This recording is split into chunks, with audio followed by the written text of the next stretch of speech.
All right.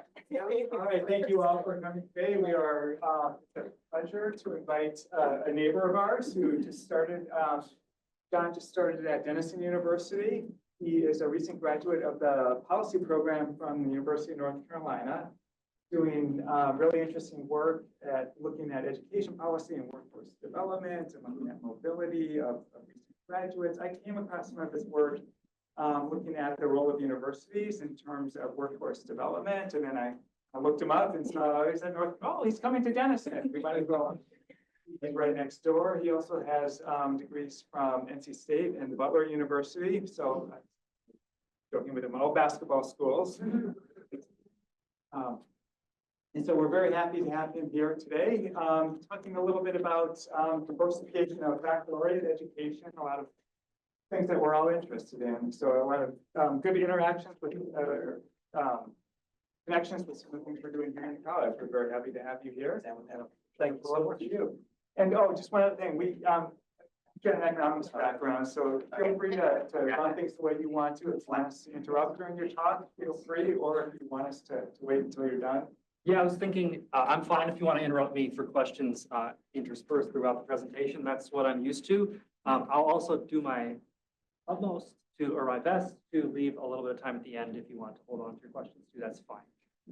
But yes, feel free to interrupt me at any time. Please raise your hand. But thank you so much, Rob, for the introduction, for having me here today. I am John Conzelmann, and as I just figured out, I saw the letters JGC. I was like,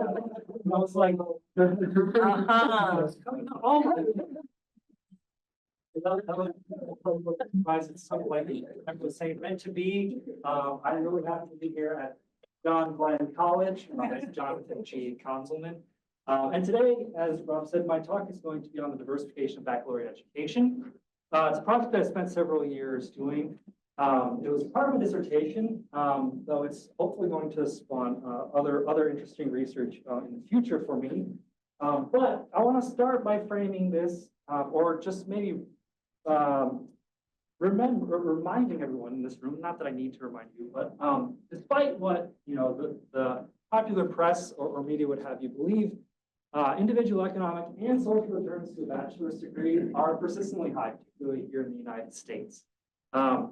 Now, one thing that sort of critics of higher education do potentially get right is that these outcomes or these economic returns are not necessarily evenly distributed across major choices, right? So what people study, like what field they enter, tends to matter quite a lot for the returns, right? And we actually have a lot of literature in economics and across other disciplines like education and sociology that looks at major choice and what I'll call sort of the student demand side factors affiliated with what choices students make to study in college, right? Their background, the information they may or may not possess about particular fields or labor market outcomes, their simple preferences, what they're good at, what they're not good at.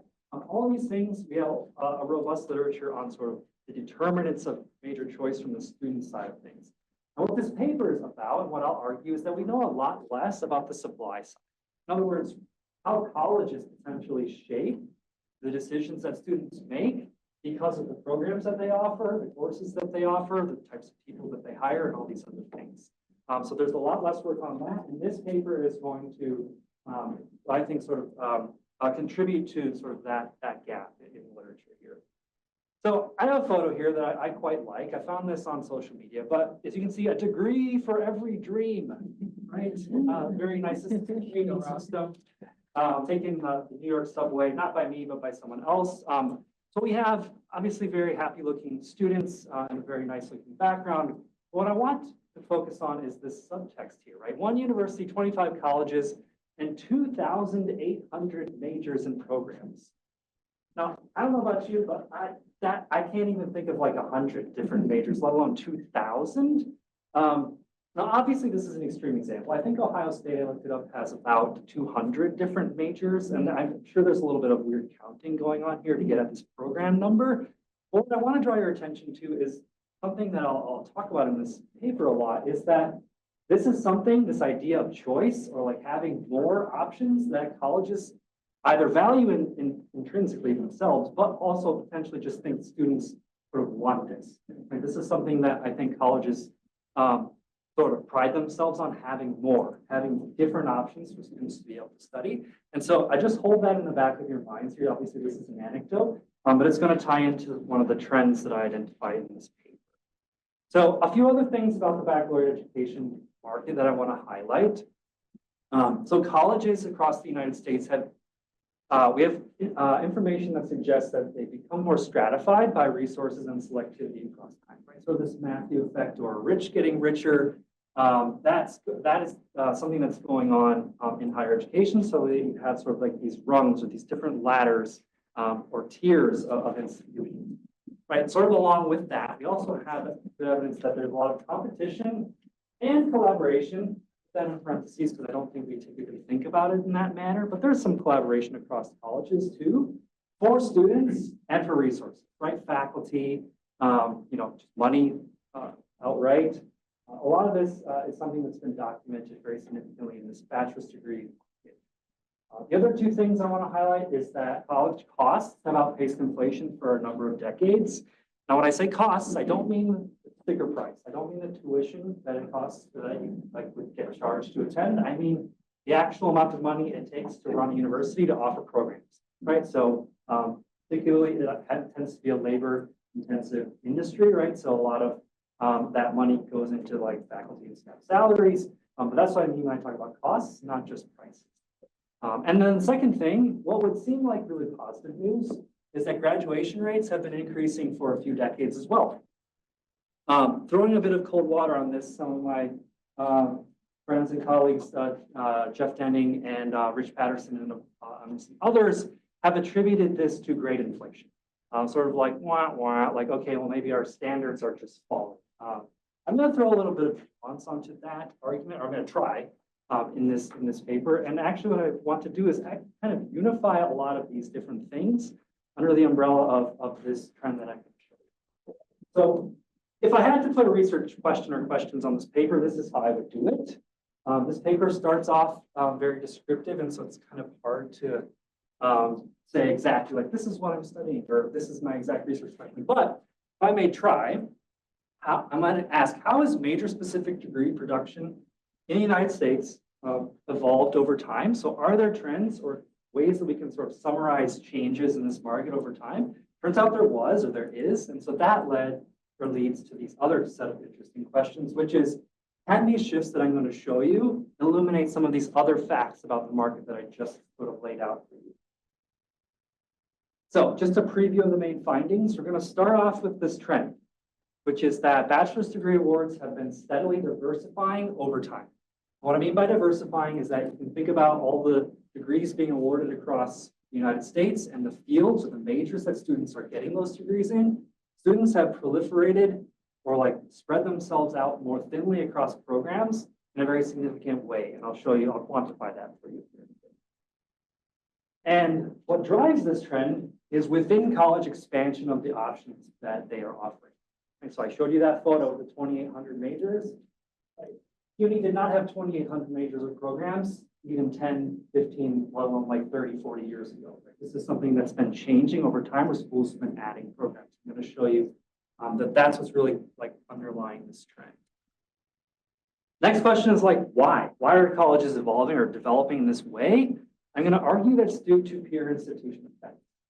Namely, colleges care a lot about what the other sort of colleges in their sphere or what the other colleges that they maybe aspire to be like are doing. I'm going to try to argue that that's sort of the main driver. It outperforms a lot of other potential explanations. And then I want to talk about the consequences of this trend, right? So I'm going to try to tie major diversification to increased instructional costs, getting at this idea that cost structures or costs have risen in higher education over time. I think this is one potential mechanism by which this is happening. Not the only, but one important mechanism. And then I'm also going to suggest that diversification is good in some way for students, and that we also see that it's associated with increases in graduation rates. Sort of this idea of trading costs, which are higher when you grow in this way, but potentially for quality, and that students can major in something that they want to major in more so than they could 30, 40 years ago. So that's the outline of the talk. So before I do that, I have to tell you what major diversification even is, right? Or how I'm going to measure this. The first part of this paper is very descriptive, and it really started, for those of you that are sort of starting your own research projects right now, particularly grad students or undergrads, this was a paper that came out of like my playing in the data. I was just interested in like what's going on descriptively with this data that I had on college majors, and I found something really cool, what I think is really cool. So what I'm going to do is I'm going to look at all the bachelor's degrees awarded in the United States at each year. Right? Depending on which data source I'm using, I can go all the way back to like 1970, but I'm going to focus more on the last 3 decades or so. I'm going to total up all those degrees, and then I'm going to disaggregate them by major and say what's the share of all the degrees being awarded in that given year across or in each major. And then I'm going to summarize sort of the diversity that they have with an inverse Herfindahl-Hirschman index. HHI is economic measure that often gets used in industrial organization literature to measure like concentration of, say, sales across industries or across firms, for example, how concentrated or how much competition is there in this industry. Here I'm using, it's just a number. It's a way to quantify this thing that I'm interested in. So I want to know how diverse the majors are that are getting awarded, or degrees are that are getting awarded. And so I'm going to take the HHI, which is a measure of concentration. I'm going to invert, right? So the reason I do that is that smaller numbers imply more concentrated or less diverse, and bigger numbers are going to imply more major diversity over time. And so the way I have 71 different major categories. And so a value of 1 would imply no diversity. In other words, all the degrees in that particular year are getting awarded in one single field, say biology or something. 71 would be my max or my ceiling, whereby all the degrees would be awarded equally at 171st, to be precise. They're going to have equal shares. So what do we find, or what do I find when I do this? I'm going to run this across using the American Community Survey, which has collected which major you got your bachelor's degree in for the last 14 years or so, where you can sort of impute when they would have graduated college all the way pretty reliably back to about 1970. And then IPEDS, which is Integrated Post-Secondary Education Data System, which is a federal data source. It's a census of colleges in the United States, collected by the Department of Ed. As you can see, the trends are slightly different from one another. They're not exactly on par in terms of levels, but in general, there's a monotonic, mostly increasing trend in major diversity, right? Degrees are getting more and more diverse over time. So I find that in both of these sources, and then a little bit later, I'll show you another data source that's a little bit different, measured at the department level. Actually, credits earned also follow this very similar trend to IPEDS here. So majors are diversifying, right? What's going on? Let's put a little context on this. So just to give you an idea, in 1970, back here, right? The 5 most popular majors accounted for half of all degrees, right? That's like English, biology, business, psychology, teaching. I think those are the 5, right?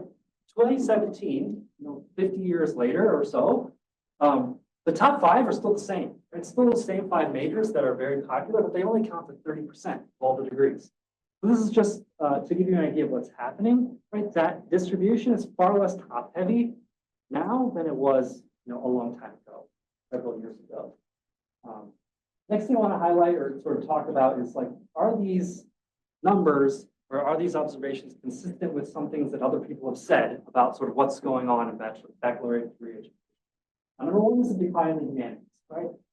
It's a pretty unequivocal fact, I guess, that like humanities degrees have been falling over time. I can show that in my data right here, right? English humanities is like fell 4.1 percentage points in this 30 years that I'm measuring here with IPEDS. Well, that's true, but I'm going to argue that this doesn't really capture like everything that's going on in this market, right? It sort of leaves out a lot of important things. Namely, look at teacher education. It's also fallen 5.5 percentage points. Accounting, something you might not really think about as being something that's becoming less popular. Even business, right? Which I think a lot of us think like everyone wants to major in business. A lot of people do want to major in business, but if you look at the share, it's actually fallen over time. Now, granted, only 2 percentage points, but that surprised me. I didn't actually know that was. The other thing that people often talk about is like students only want to get major in things that get them jobs, right? Or that are vocational to some degree. Like, how is this going to get me employed after I leave? My data don't necessarily support that, at least that's sort of the primary thing that's going on in this market. Right? So again, teacher education, quite possibly the most vocational major that there is.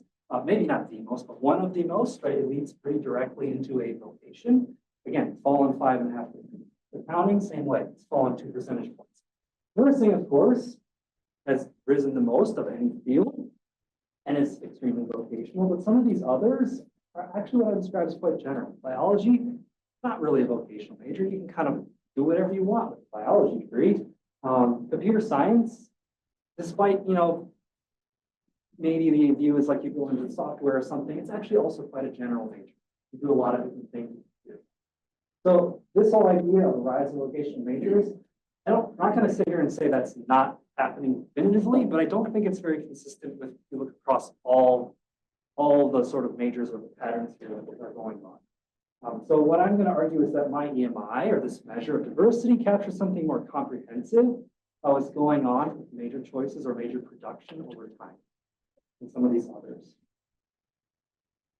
Real quick about the data, just because I'm a data person and I don't want to not say anything about it. I'm using iPads here primarily from what follows, right? So I've sort of shown you some ACS. iPads is going to make up sort of the bulk of the rest of my analyses. I'm looking at years from 1990 to 2019, 30 years of data. Roughly 3,200 schools that are awarding a bachelor's degree on average about 20 years within that 30-year period. So you do have some entry and exit, right? Colleges that sometimes are maybe only awarding, say, associate's degrees, decide to start offering bachelor's degrees. In the year that they would start awarding a bachelor's degree, they're now in the sample, they're in the panel. But before that, not unless they were awarded.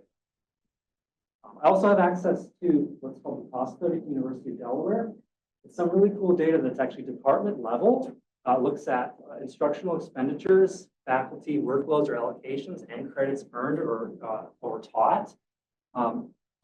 It's voluntary, so not all schools are in here, so there's a selected sample. What I want to show you, the reason that I put it in here, is that despite it being non-representative and generated from a completely different source, it's not even a government data set, my EMI tracks almost identically with iPads here, right? It's a different measure underlying its credits, it's not degrees, but it's about the same. So this gives me a little bit of confidence that this is a phenomenon I can observe across different data sources. It gives me more confidence that this is something that's going on. I also have a little bit of analyses using UNC system office data. That's the 16 public colleges. All right, so let's unpack this trend. Okay, what's driving it? What's going on? Is this like all colleges are doing this, or maybe it's just a few big ones that are getting bigger, like CUNY getting giant and having 2,800 programs?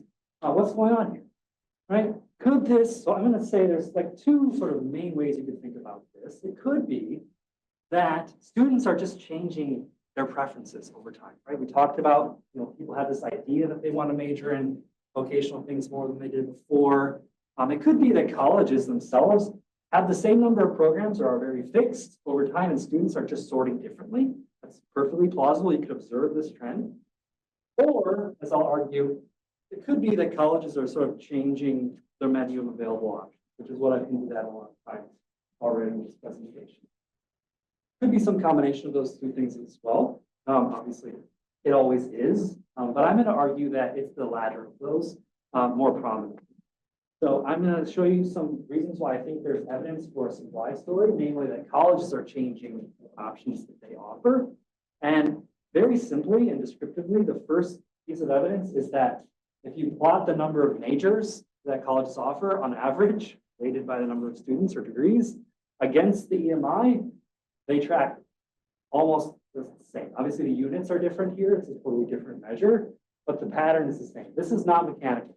You could actually generate a figure with some synthetic data where this line could be flat. In other words, number of majors is the same, but you still get increasing figures. This doesn't necessarily have to be the case, but it is, right? So we have some evidence here. Yeah, question? I have a question about that. So, like other markets would think the products are diversifying and there would be some push to have kind of specialization within firms, which I guess is where you would get your straight line right inside, but Yeah, it's so interesting. why, what do you think there's something about the product or? That's a great question. I think I can maybe try to unpack that a little bit more as I go. I will say along the lines of like comparing this to the private sector, I think this is a nice segue into doing that. If you look across, say, like the manufacturing sector in the United States, you actually get a line or a curve that looks the opposite. In that, for private industry in the United States has been becoming more and more specialized, as you just suggested, over time. Whereas here, like you said, we see the opposite. And so I'm going to sort of tie this into like peer effects. And so maybe we'll get into that a little bit, sort of like do what your neighbor is doing kind of thing. But yeah, it's sort of an open question, an interesting one about sort of really why are we developing this way? Hopefully I have a little more to say on that as we go.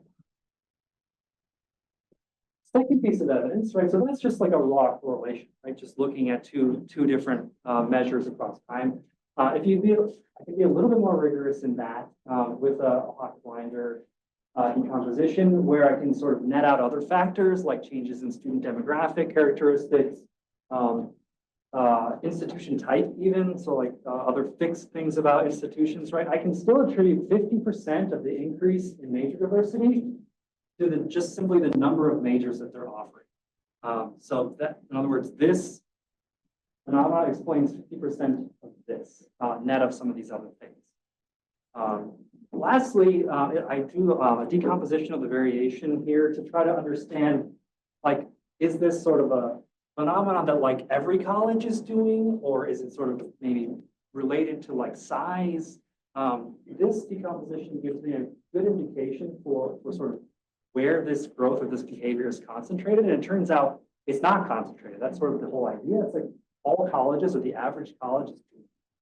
And so I have this decomposition that I won't go through, but I'm going to attribute changes in the major diversity to this within component. So like regardless of size, just like does a college on average increase major diversity, and then between, so like relating colleges to one another over time. And then this net entry term as well. Obviously, colleges can enter and exit this market. So I want to make sure that it's not just due to like a lot of colleges coming in and becoming really diverse or exiting and becoming less diverse and so on. So what I show here is that the within component is huge, right? So basically think about it like taking a random draw of all the institutions in the United States, just picking any of them. On average, they are diversified. It's a sort of a secular trend across institutions, and so 280%, so more than all of the percent change in the EMI, can be attributed to sort of just within college diversification. And on the flip side, colleges are getting a lot more similar to one another on this dimension, which is really cool because it's very different from any of the other literature that's suggesting a lot of segregation, not segregation, but specialization in the never mind, I'll leave it there. Colleges are getting very similar to one another. And that this between variation is getting smaller and smaller. It's like decline very significantly. So one way you can sort of put a concrete example on that is, okay, let's take Ohio State. Ohio State in 1990 was a very diverse institution. It offered lots of programs. Denison, 34 miles down the road, probably wasn't so diverse. Not in terms of the students that are going there necessarily, but in terms of the programs they need, right? Fast forward 30 years, right? It's not that Denison has the same number of programs that Ohio State does. It certainly does not, but it has grown in its program offerings at a much higher rate than Ohio State did over this period, right? So Denison and Ohio State now have a more similar menu of available options to students than here and now than they used to, not say 19, even in 2000, 2010, and so forth. And as you can see, net entry doesn't really explain much. The total change is here in yellow. Sorry, I'm pointing back there. You guys aren't looking at it. Okay, so that's some of the descriptive results. And just to recap, right, we have this major diversification that's going on. It's largely within college changes and that defining relationship between size and major diversity that I just described. So again, market's more homogeneous today than it could be. And the other way I like to describe this is colleges have grown horizontally, they've gotten wider rather than like longer, like grown in like these core programs. You'd expect they could have done. They just decided as a whole, as a market, as a sector, not to. So why? Why did they do that? Why is your question, like what's going on here? Why is this market so different, say, than others? I don't have the full answer, but I do have one answer. So there's other work in higher education space that suggests, right, that colleges tend to do what their close peer institutions do. We have this evidence from things like COVID-19 pandemic not so long ago, where right reopening plans and vaccination requirements, like colleges sort of followed those that were in their same spheres in like making those decisions. They also tend to become more selective or less selective, sort of along the lines of what their peer institutions are doing, right? So we have this other evidence that colleges do this on other dimensions. So I'm merely positive here when I started this paper. Is that what's going on here too? Right? And it turns out that it's pretty strong, I think it's strong evidence that that's what's going on.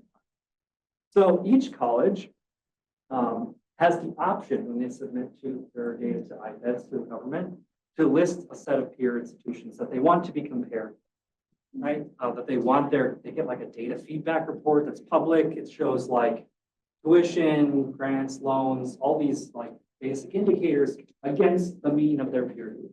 They can submit who they compare themselves to or who they want the public to be comparing them to IPEDS. And so I'm going to use that list, treat it as if it has some information, and run what's common in the education peer effects literature, a linear inference model, right? Where I'm going to regress the major diversity outcome onto this average within the peer group, and as a function of its own college's characteristics, the average characteristics within college, and then year and unit 50. Right, so beta 1 here is like the parameter of interest. It's going to measure the extent to which the behavior of the group or the average of the group relates to, and I'll hopefully try to argue, causes the local college to change their name. So there's two main problems in identifying peer effects. I won't go into too much detail, but first is the reflection problem. Anybody read Mansky? It's a bizarre paper. But it's like the peer effects paper. Like if you do peer effects, you gotta read this one. It's really hard to understand. I'm going to be totally honest with you.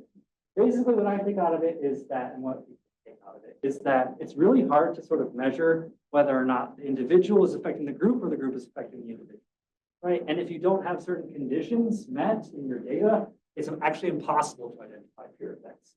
So I'll suggest here that the fact that I have non-overlapping groups, in other words, the groups are fairly unique to school. It's not like each group has the same group of peers. That actually helps me in identifying effects here. And I can also sort of lag measures and get the same thing, which sort of takes care of this potential threat with like simultaneity. The second one, arguably more difficult to deal with, is correlative effects.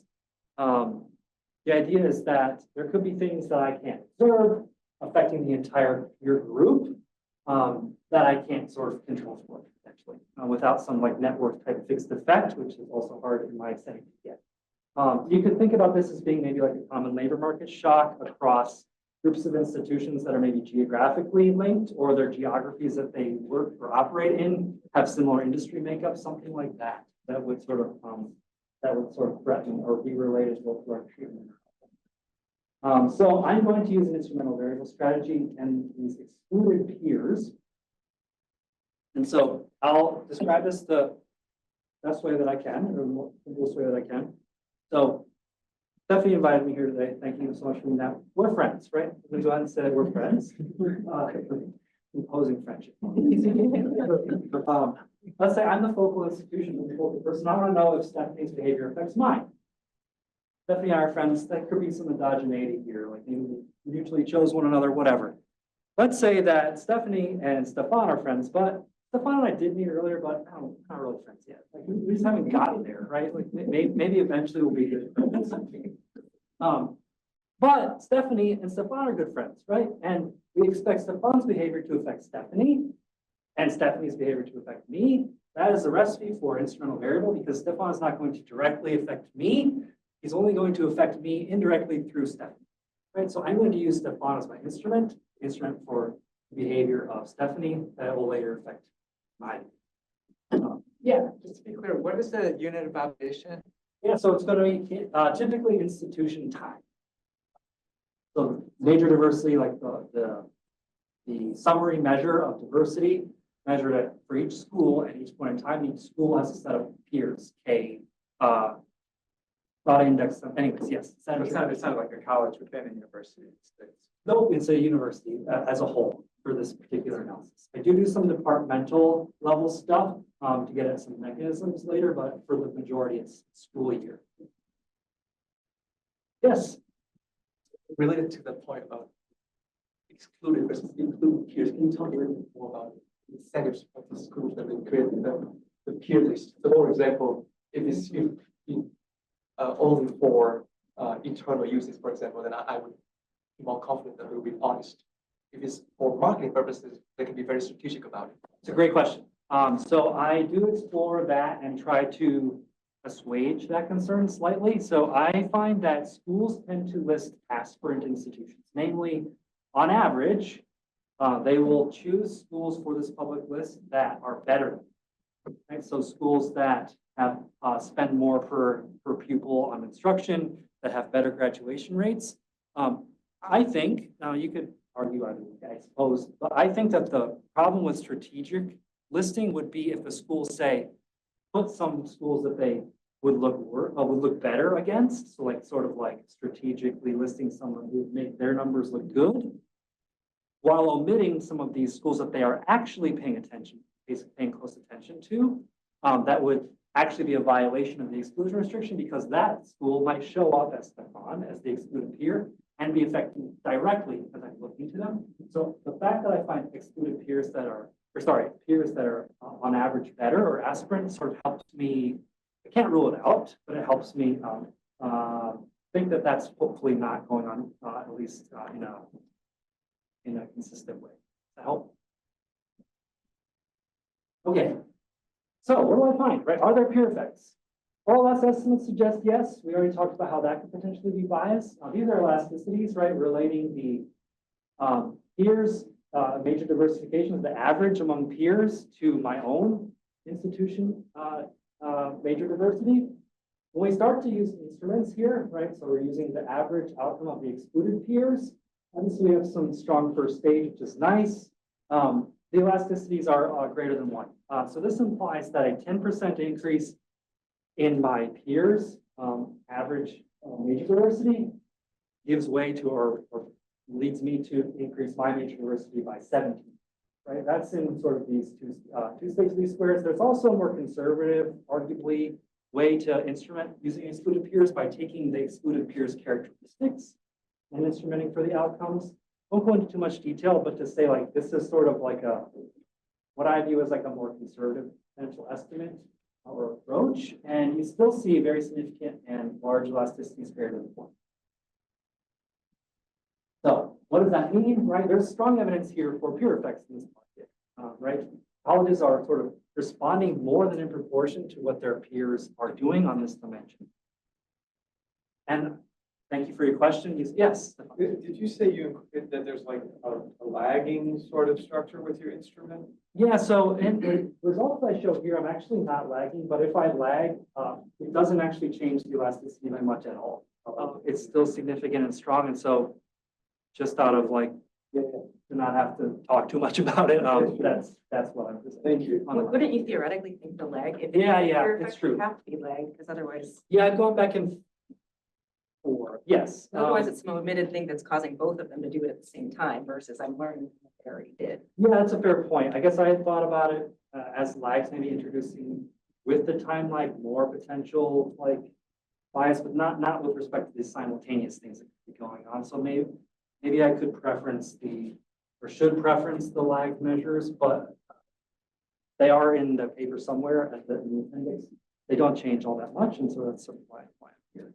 And it's plausible that like there's similar anticipation, given what you know the other schools are trying to do, sort of thing. So I could rationalize yours. Yeah, and so one of the things is that these are degree awards, and so you kind of have to envision like that in and of itself is kind of a lag about what's going on in the school, and so I sort of, it's kind of built in. Which is also why I'm sort of. Good question. Fair question. So strong evidence for peer effects. I just talked about this as a potential concern, right? This selection of schools. Ideally, I would have like a more exogenous measure of peers. I've tried to get some data from the Department of Ed to do that. They are not playing ball, and they certainly aren't going to play ball right now. But this is sort of the best I have, and so I sort of have to try to rule out some of these things. And so I do have some placebo estimates. So the other thing that you might think about is that if this is some secular trend that's going on across all colleges, I could just draw random peers and like I could observe an effect, a peer effect, which is really just like the market's acting the same way no matter what. Turns out that's not the case. Just I can show you because it looks kind of nice, at least in my humble opinion. If you look at like say the OLS placebo, right? This is all these like randomly drawn peer groups, and the actual this is just the OLS, but this is the two-stage least squares, right? This is our preferred estimate. These are all there's nothing remotely. This is like an F first stage, and then the elasticities are all over the place, which is what you would expect if it were random, right? So I feel good. I'm happy about that, or was very happy about that when I first ran that. The other thing is that on the flip side, you could imagine like maybe like a few schools, sort of industry leaders, are sort of driving this trend. I don't know. Like one of the most common peers that gets listed is like, at least among like for-profit institutions, is like Grand Canyon University, right? So like he's a peer everywhere. It's like maybe they're just following this one sort of flagship leader in these subgroups of colleges. Turns out that's not the case. I can leave them out. I can leave out a lot of different schools that are very popular, and I get the same or in the same ballpark elasticities. Yes. But when do students choose their major, and does that change? Do they know before they start? I think it varies quite a lot. What I do know, sort of as part of data, is that about 40% of students tend to change their majors at least once. And that varies depending on which source you're looking at too, but like in NCES data. So I think a lot of students maybe start off thinking they know what they're going to major in, and then they switch. And I also think it varies by school. Some schools, like larger schools, you often have to apply to a specific college, where you sort of have to have maybe a more general idea of what you want to study, versus a place like Denison, apply and you can move on afterward, or you expect to just sort of be a generalist for a year or so. So I'm not sure exactly the answer to your question. I don't know that it's changed over. Yeah. Question. I'm wondering how much of this has to do with the emphasis on retention. Because I went to a small liberal arts college, and a lot of my classmates left after the first year when they figured out what they wanted to do and realized they couldn't do it there.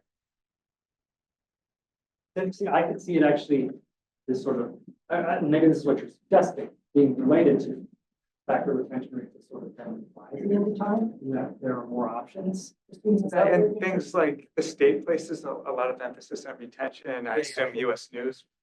Is that true, Jay? Yeah. US News places emphasis on retention. Yeah, good point. Okay, so the other thing that started out actually being a big part of this paper now is just one bullet point. It's trying to rule out other explanations, right? So peer effects is sort of what I think the strongest explanation here.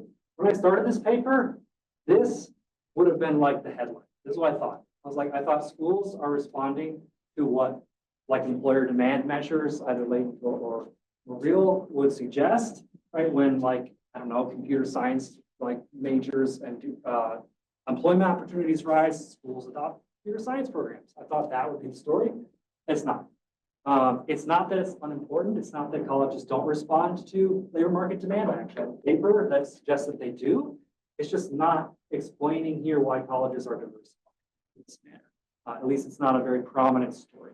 Neither are changes in student demographics, right? Across this time period, right? We have large increases in female and underrepresented minority students, foreign international students attending college at higher rates. None of those things, sort of if you net them out, they actually contribute negatively to the major diversity. In other words, actually, I don't know if I have time to go into that very much, but I could talk about that quite a bit because it's an interesting sort of sub question we could ask about sort of why that's going on, but it doesn't explain maybe neither does graduate education. All right, so what are the consequences? Right, I could stop here. Like, all right, cool. Like, some nice facts, maybe peer effects, but like, if it doesn't relate to anything else or it doesn't have any consequences, like, who cares, right? In a policy school, I don't actually have to make that case. But to some departments, I do. So I'm going to show you how I think that major diversity is related to two things, namely college costs and graduation rates. I already discussed this trend in that expenditures across the board in a lot of different categories, but particularly instruction and student support services have been rising very significantly since 1990 across colleges. A popular explanation for this is something called the cost of fees. I actually quite like this description, this theoretical description. It suggests that there is sort of something inherent about certain fields like healthcare, like law, and like higher education. Because they're so labor intensive, it's very difficult to increase productivity without it costing a lot more, right? We would have to sort of educate a lot more students at one time to actually like experience sort of declining costs. What I don't like about this theory, because I do think there's some truth to that, is that it sort of absolves colleges of like anything that could be related to their behavior and costs. And I don't think that's true. I think there's something to be said. There are things that colleges can do to change their productivity and that we can actually observe. So I'm going to, again, not refute this entirely, but show you how this idea of major diversity actually relates to changes in instructional costs for students. So I can do that in sort of continuing in these regression analyses, right? I'll show you that by regressing simple diversity measures on log instructional expenditures per student, this OLS framework is small, though significantly related to changes in expenditures. 0.06, that's a small elasticity. But when we think about it in the two-stage least squares or external variables framework, namely peer-driven increases in major diversity, gives us interesting larger effects or relationships to instructional expenditures, right? So elasticity between about 0.2 and 0.4, depending on. So the way to say that is that driven by the behavior of my peers, if I increase my major diversity by about 10%, right? That change driven by peers gives way to about a 4-ish% increase in my instructional expenditures per student. Oh, I told someone that I was going to have a org theory word in my presentation, so I better say it. Isomorphism is another way you can sort of think about it. That's it. That's all I got.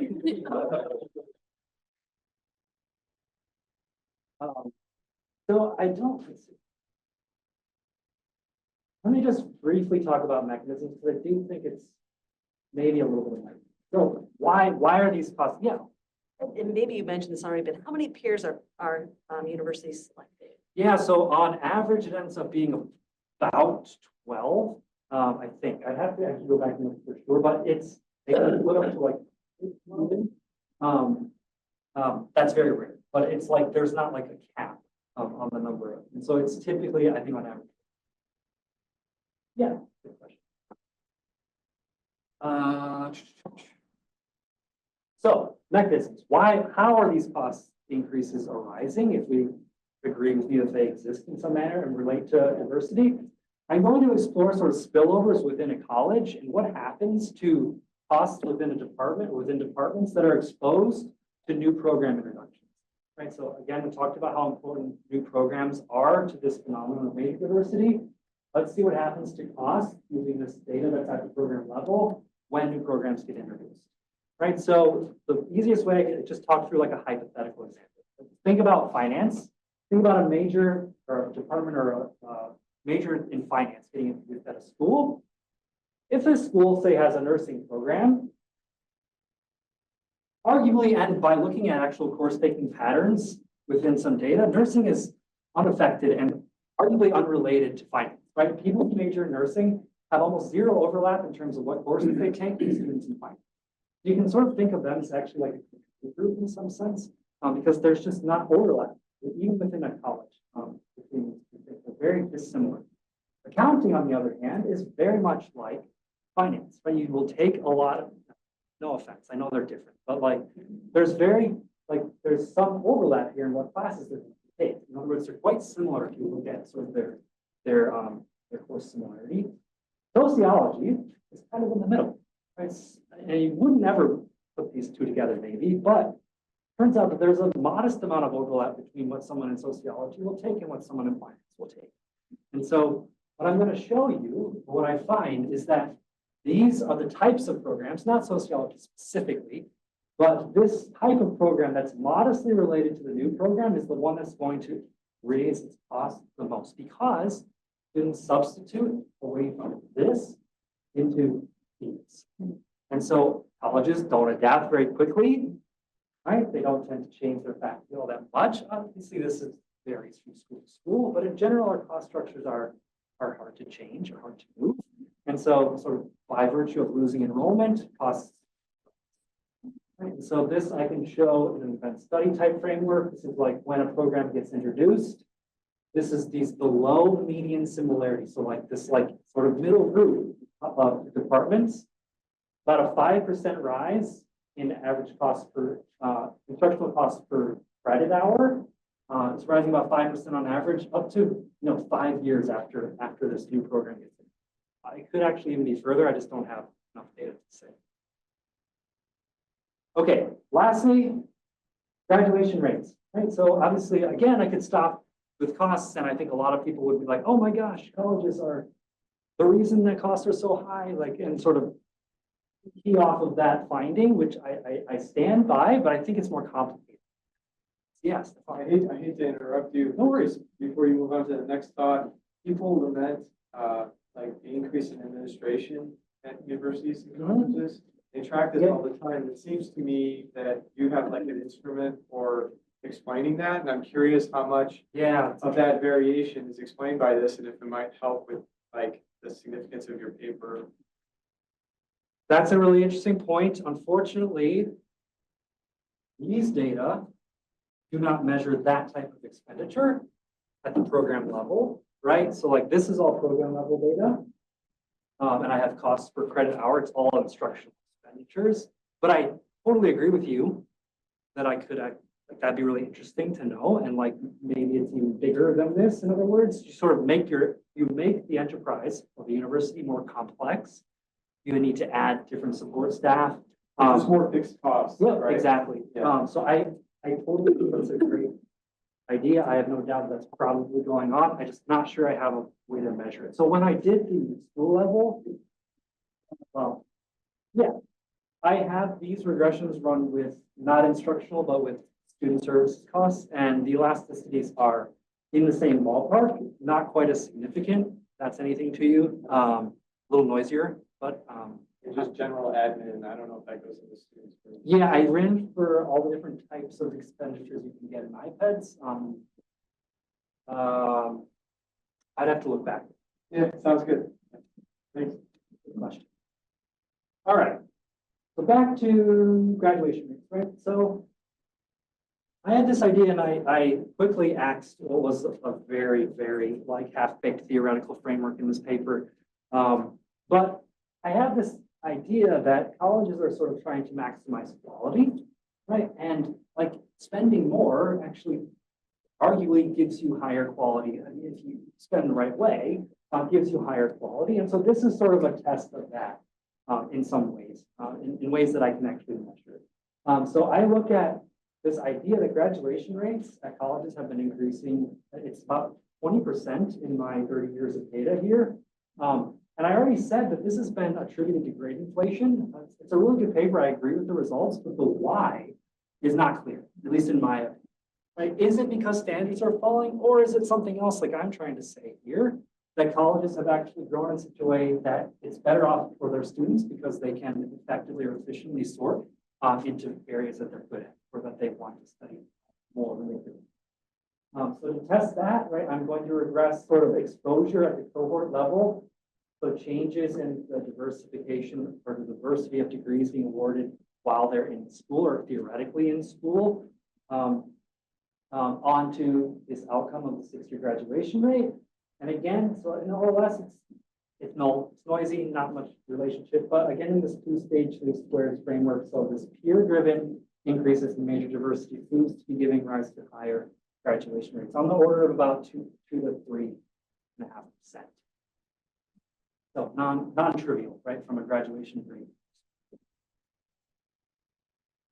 All right, so yes. Question I've been thinking through, like, so the diversification measure is really cool, but I'm wondering about, like, is it diversification within arts and sciences or humanities, or is it diversification within more technical kind of? I mean, I know that's Yeah, sort of where is it outside of scope, concentrated? but I'm just wondering if, because you're treating all diversification as the same, but So what I thinking want to there's a do, I difference. haven't done yet. I want to understand whether or not students as a unit of analysis, their credit cern have actually been diversifying. Because you can envision like Right. just getting a lot of students that are sorting into all these programs and only taking like classes like within and more classes within a particular discipline, whereby the whole college would be diversifying by virtue of having more programs, but the students themselves are not getting a diverse set of like education credits. I haven't done that. But I think that sort of getting at what you're talking about, like a little bit. Yeah, yeah. In other words, like it could be, yeah, I guess I need a little bit more of Yeah, what yeah. you're talking about, but I haven't done that. Just to wrap up, I guess I'll summarize real quick, right? We talked about major diversity and peer effects. The only thing on here that I haven't said that I want to make sure I say is what I think and what I'm sort of leaning into as I try to come up with new research endeavors is that I think major diversity is much more than just something interesting that's going on in this landscape. I think it's actually an input into college's production function, into how students like receive education and how they end up doing later in life. Now, this is obviously conjecture on some level. I'm showing you that it's related to these two things. But I think there's a lot more to be done. So this is sort of where I'm heading or where my hunch is right now. So I'd be remiss if I didn't mention policy, right? The policy school.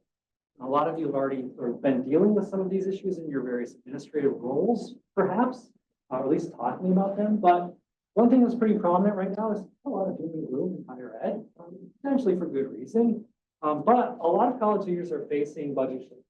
That's not all schools, but some pretty prominent schools like the West Virginia flagship and Texas A&M have a lot of programs and majors sort of on the chopping block. Usually citing low enrollment, things like that. Obviously, my results are sort of speaking to the opposite, sort of like college's historical precedent to get bigger and to expand. But I think we can sort of try to get a handle or an understanding of what we might expect when we inevitably see more program cuts across the landscape of higher ed. One is that instructional costs are probably going to go down. That's the whole goal, right? The whole goal of cutting programs is to save money. And so I think that my results actually suggest this in the opposite direction, that that's probably going to happen. But what I don't think gets discussed is this idea of what's sort of going to happen afterward. How does this affect the quality of the education that's being delivered? I think it comes at a price, right? We're going to have potentially decreased graduation rates, which is what I could show. You can think about like intensive versus extensive margin here, right? So students within a college already, programs get cut. You can obviously think about them having fewer options, but you can also think about students who would have been considering these schools to begin with. Now with programs being cut, what signal does that send? And how does that affect sort of the incoming students that want to actually attend your school? And so obviously the pandemic has changed this quickly. It's led to a lot of issues, and I have full intentions of sort of evaluating the state of things sort of once I have maybe one more year worth of data post 2020 to see sort of whether or not these trends have reversed, stayed the same, continue to go up. I'm not actually sure, but I think it's an interesting. Yes. So in the iPads data, do you have a whole sort of range of types of colleges and university, public, private? I should have said that, absolutely. So it's anyone who awards Title IV funding, so Pell Grants, direct loans, has to report to iPads. It is required to get funding. That's why I call it a census. It doesn't cover non-Title IV granting institutions, but everybody else has to report. The reason I ask is just Have you looked at, or are you planning on looking at differential effects in small privates versus large publics? For Yeah, example? so actually, let's see. So this doesn't quite get at the level of granularity that you're talking about, but if you look at, this is the distribution of the major diversity across different types of colleges. So this would cover like your small-ish baccalaureate granting. What's notable here is that they're all shifting, right? And that's sort of the main, like descriptive, one of the main descriptive points. It's like, it's not localized or concentrated in a particular type of school. It's sort of all types of schools. Even the smaller, potentially more resource-strapped schools did this, which we'll see what happens because of that. Does that help? Yeah, it does. I was just thinking about small liberal arts colleges. Some of them, even 20 years ago, consciously made the decision to start specializing in maybe not a type of a major, but a type of major, right? So we're going to, we're a small liberal arts college. We are going to specialize much more in STEM majors. We're going to start cutting back our humanities programs. Yeah. Do you have? Sorry to interrupt. Yeah. Do you have a school in mind that you're thinking of when you say? Well, I do. I have a couple. One is so my alma mater is Mount Holyoke. We many years ago decided to go into the STEM direction, and what I'm wondering is that, and there are a couple other women's colleges in particular that sort of thing, and I'm wondering if their sort of relative strength compared to others, all liberal arts colleges with similar size endowments, for example. Sure. I'm wondering if that's an effect of specialization, like they de-diversify their majors. Yeah, absolutely. And I wonder if that's related. Sort of That's really simple interesting. market principle. And I'm looking for like, always been looking for like some case studies potentially to dive into. Another school that I've always known of and thought about, Rose-Hulman is an undergraduate engineering institution in Indiana. They've always sort of focused on engineering, and that's sort of been their bread and butter. I think they've probably diversified a fair bit, but like probably not to the extent of some of the other schools. They're still around doing well as far as I'm concerned. But that'd be really interesting to look into some of these, particularly those that sort of buck the trend in some degree. It's a good suggestion. Especially given that you have a pretty consistent trend, I think looking at the counter examples would actually I potentially totally reveal some agree. pretty Thank you. Oh, sorry, yes. I'm trying to look at this in a more broader scope. And I wonder, I've heard many times the sort of build it and they will come mentality. Could you say this is more like build it and they will cannibalize mentality? Let's see. How do you mean from a curricular perspective, we make a new program, we diversify, we're going to get more students coming in from the outside versus if we diversify, we're going to hurt the university as a total because they're just going to kind of cannibalize each other. Yeah, so I was actually talking with Katie at lunch and about this. So the cynical view that I didn't present in this presentation because we have enough cynicism right now, but I will go into it. Mentioned it, is that it's not that students are sorting more efficiently. It's actually the grade inflation thing could be real because there's this idea that deployments are competing with one another. And the way that they compete is with grades as prices, right? Or from an economist perspective, sort of think about that as being the price for enrollment, and like raising grades entices more people to come in. Or sort of lowering standards, lowering the price, entices more people to come in. I think that's probably going on, and I'd like to sort of do another analysis of that to try to see and sort of tease out this like optimistic versus pessimistic view. Yeah. My sense is that it's probably some of both, but I'd love to know how much. I wonder how much just the cost of college is influencing.